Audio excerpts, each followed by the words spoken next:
यह है chapter 4 chemical bonding and molecular structure.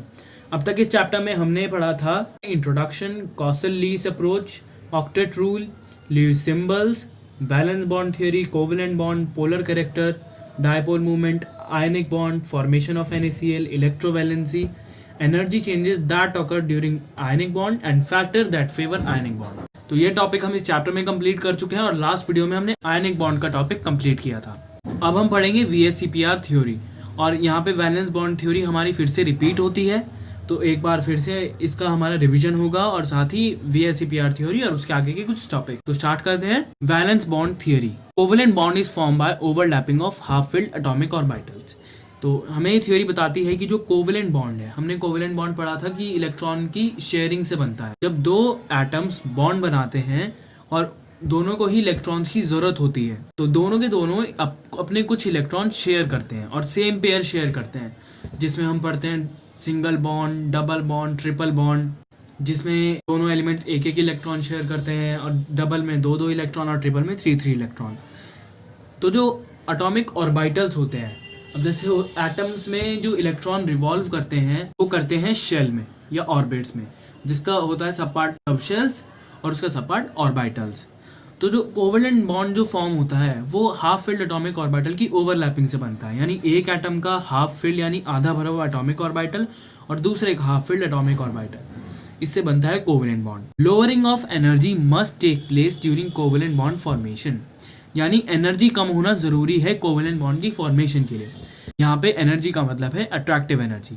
जैसे attractive forces should be more than repulsive force, attractive force greater than repulsive force, क्योंकि attraction का मतलब होता है दो एटम जब पास आते हैं और रिपल्शन का फोर्स है जब वे एक दूसरे से दूर हो जाते हैं। तो अट्रैक्टिव फोर्स ज्यादा होंगे तभी बॉन्ड बनेगा। और नेक्स्ट ये थियरी कहती है कि the strength of bond depends upon extent of overlapping. Extent मतलब होता है लिमिट तक, यानी इस बॉन्ड की जो स्ट्रेंथ है वो डिपेंड करती है ओवरलैपिंग के एक्सटेंट तक, यानी जितना ज़्यादा ओवरलैपिंग होगी उतना ही ज़्यादा बॉन्ड होगा और जितनी कम ओवरलैपिंग होगी उतना ही वीक बॉन्ड होगा, आसानी से ब्रेक हो जाएगा। तो अब है हमारी VSEPR थियरी।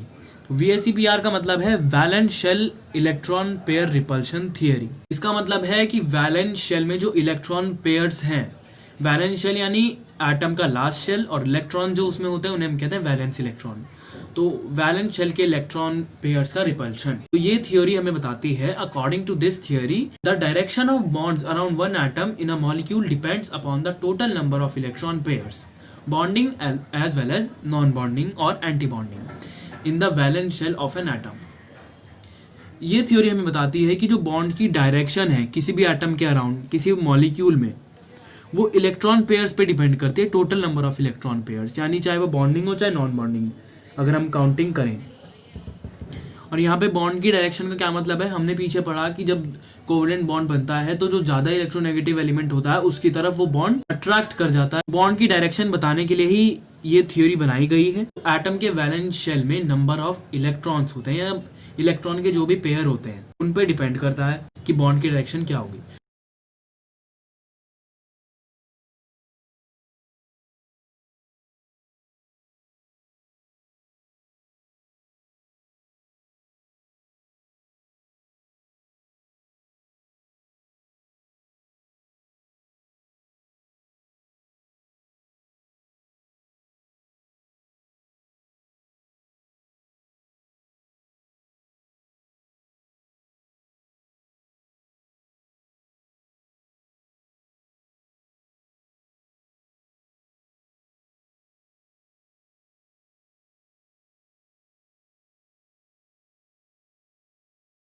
ये अभी थोड़ा आपको कंफ्यूजिंग लग रहा है, बट जब हम डायग्राम्स बनाएंगे तब थोड़ा इजी हो जाएगा इसे समझना।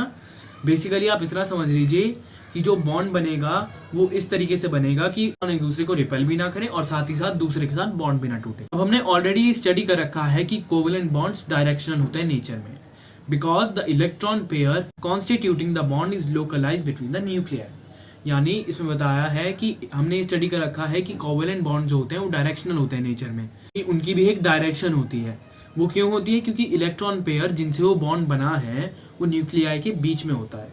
तो जो ज्यादा इलेक्ट्रोनेगेटिव होगा वो ज्यादा इलेक्ट्रॉन खींचेगा। इलेक्ट्रोनेगेटिव से मतलब यहाँ पे नेगेटिव चार्ज नहीं, इलेक्ट्रोनेगेटिव का मतलब है जिस एटम को ज्यादा इलेक्ट्रॉन की जरूरत पड़ेगी, जिसके पास इलेक्ट्रॉन की ज्यादा कमी होगी, वो इलेक्ट्रॉन को ज्यादा फोर्स से खींचेगा, तो इसलिए बॉन्ड भी उसी के पास जाएगा। अब as a result of directional character the atoms constituting the molecular occupied definite positions with respect to one another. यानी अब डायरेक्शनल कैरेक्टर है कि बॉन्ड ज्यादा डिफ्लेक्ट भी ना हो इधर उधर और बॉन्ड भी ना टूटे, तो जो एटम्स हैं जो मॉलिक्यूल बना रहे हैं उसे, वो एक दूसरे के रेस्पेक्ट में पोजीशन एक्वायर करेंगे।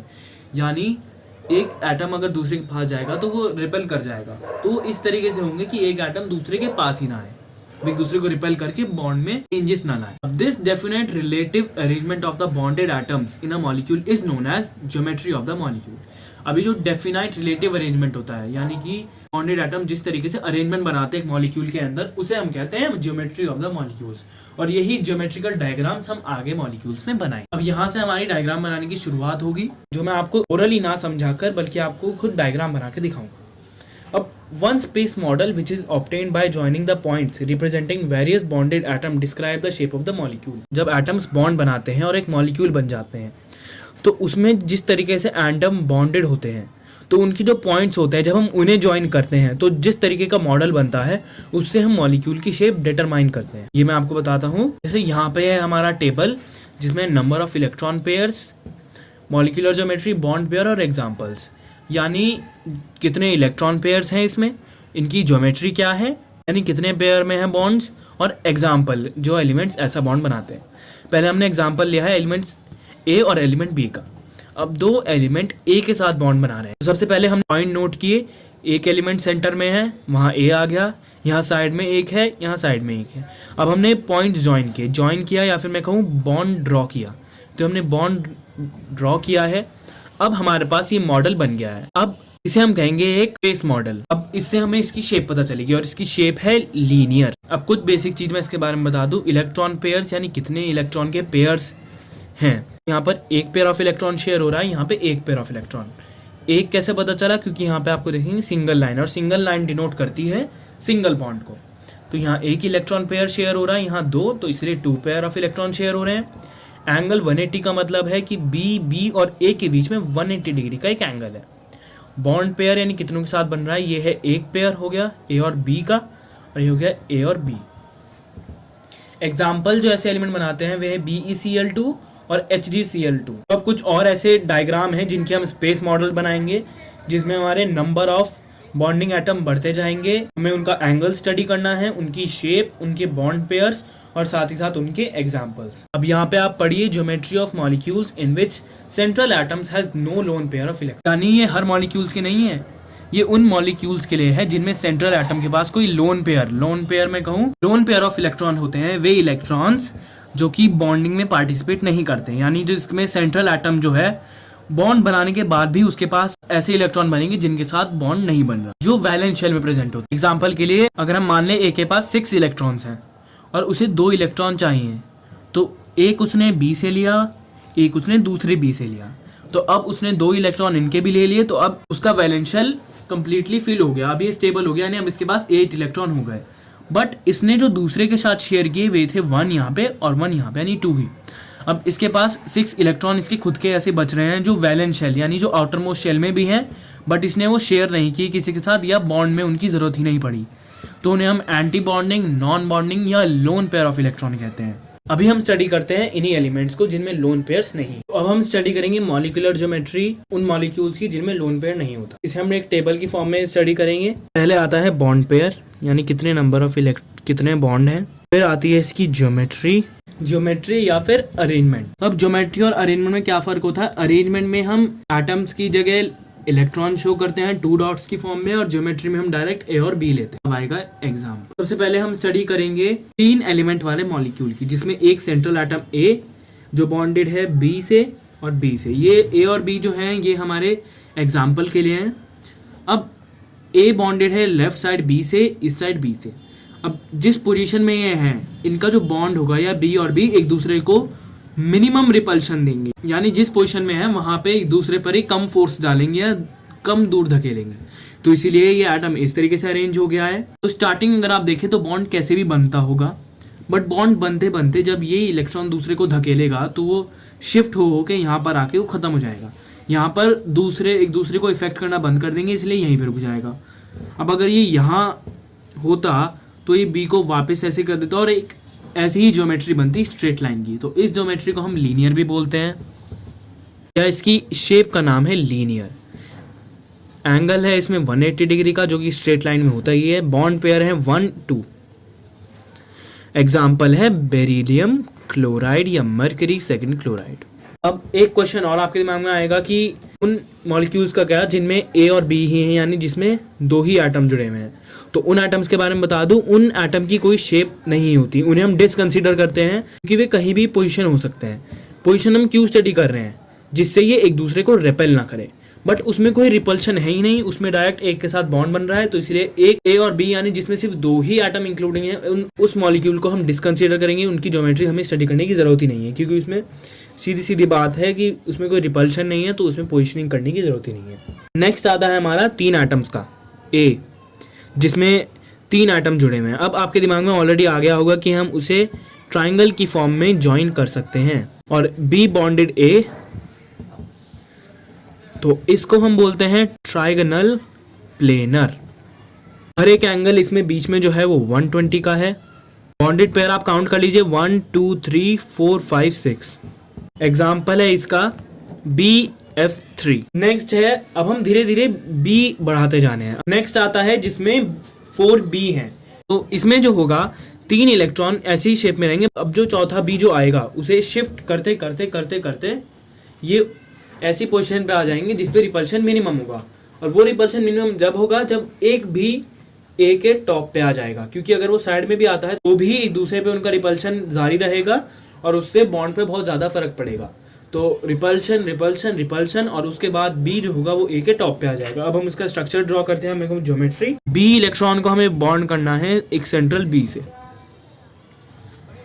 इसमें थोड़ा सा डिफ्लेक्शन लाना है हमें, क्योंकि हमें ये भी शो करना है कि ये स्ट्रेट लाइन में नहीं है। अब यहाँ एक बी है, अब एक टॉप पर भी हमारा बी है। तो ये एक पिरामिडल स्ट्रक्चर भी कह सकते हैं। वैसे यह है एक टेट्राहेड्रल। एंगल है इसमें 109.5 डिग्री का। बॉन्ड पेयर हो गया इसमें 8। एग्जाम्पल हो गया इसका मीथेन CH4 या ammonium. Number of be increase होके अब हो गया है 5। अब जैसे एक एटम को टॉप पे पहुंचाया था, वैसे ही अब दूसरे को बॉटम में करना है। अब हमें बनाना है नेक्स्ट डायग्राम, जिसका नाम है ट्राइगोनल बायपिरामिडल, यानी जिसमें सेम ट्राइंगल स्ट्रक्चर है बट इस बार इसमें 2 पिरामिड है, जिसे हम कहते हैं बायपिरामिड, यानी ट्राइगोनल बायपिरामिडल। अब इसमें हमें ट्राइंगल से ट्राइंगल ड्रॉ करने हैं। सबसे पहले हम इसे ज्वाइन करेंगे, एक ट्राइंगल बनाएंगे हम, एक सिंपल ट्राइंगल, जिसमें हमें 3 बीज ड्रॉ करने हैं। अब एक ट्राइंगल नीचे की तरफ, जिसमें एक और बी ड्रॉ करना है। अब बचा 5th बी। तो 5th बी से हमारे ये दोनों जो ट्राइंगल स्ट्रक्चर हैं पिरामिड बनने शुरू हो जाएंगे। तो वो बी बनेगा यहाँ पर। तो अब ये बी। अब हमें इस स्ट्रक्चर में ये ध्यान देना है, जैसे पिछले में एक भी एटम अलग 3 एटम से जुड़ा हुआ था, हमें इसमें ध्यान रखना है कि एक भी एटम मिनिमम 4 से जुड़ा होना चाहिए।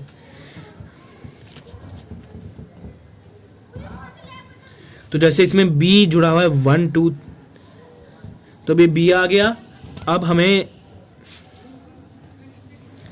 हमें इसे 2 ट्राइंगल में डिवाइड करना है,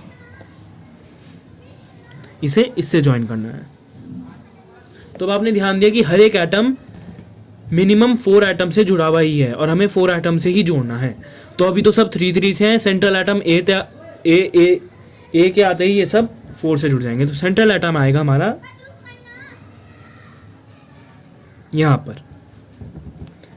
तो अब सारे एटम को हमें बॉन्ड करना है। फाइनल आते ही ये बी।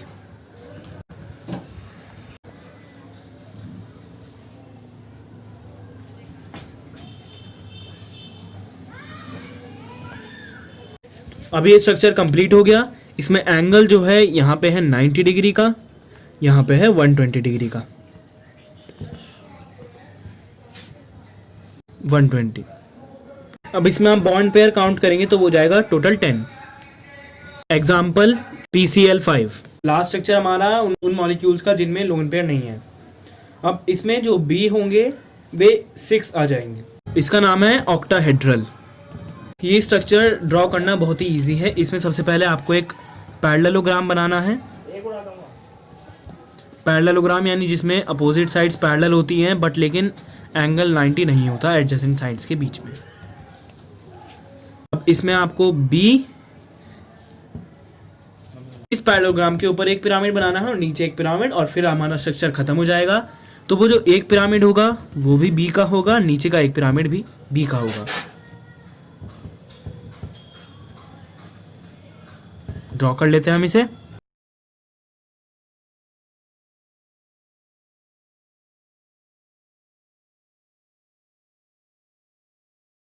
पिरामिड का यहाँ पे मतलब है एक पॉइंट रखते हैं उसे बाकी चारों पॉइंट से ज्वाइन करना है हमें।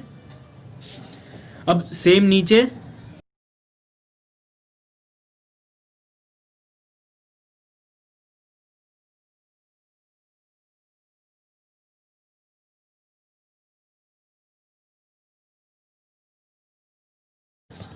हमने इस पॉइंट को भी बाकी चारों बी से ज्वाइन कर दिया। अब बचा सेंट्रल एटम। सेंट्रल एटम आएगा बिल्कुल सेंटर में ए। अब इस ए को ज्वाइन करना है सारे बी से, तो ये हमारा स्ट्रक्चर कंप्लीट हो जाएगा।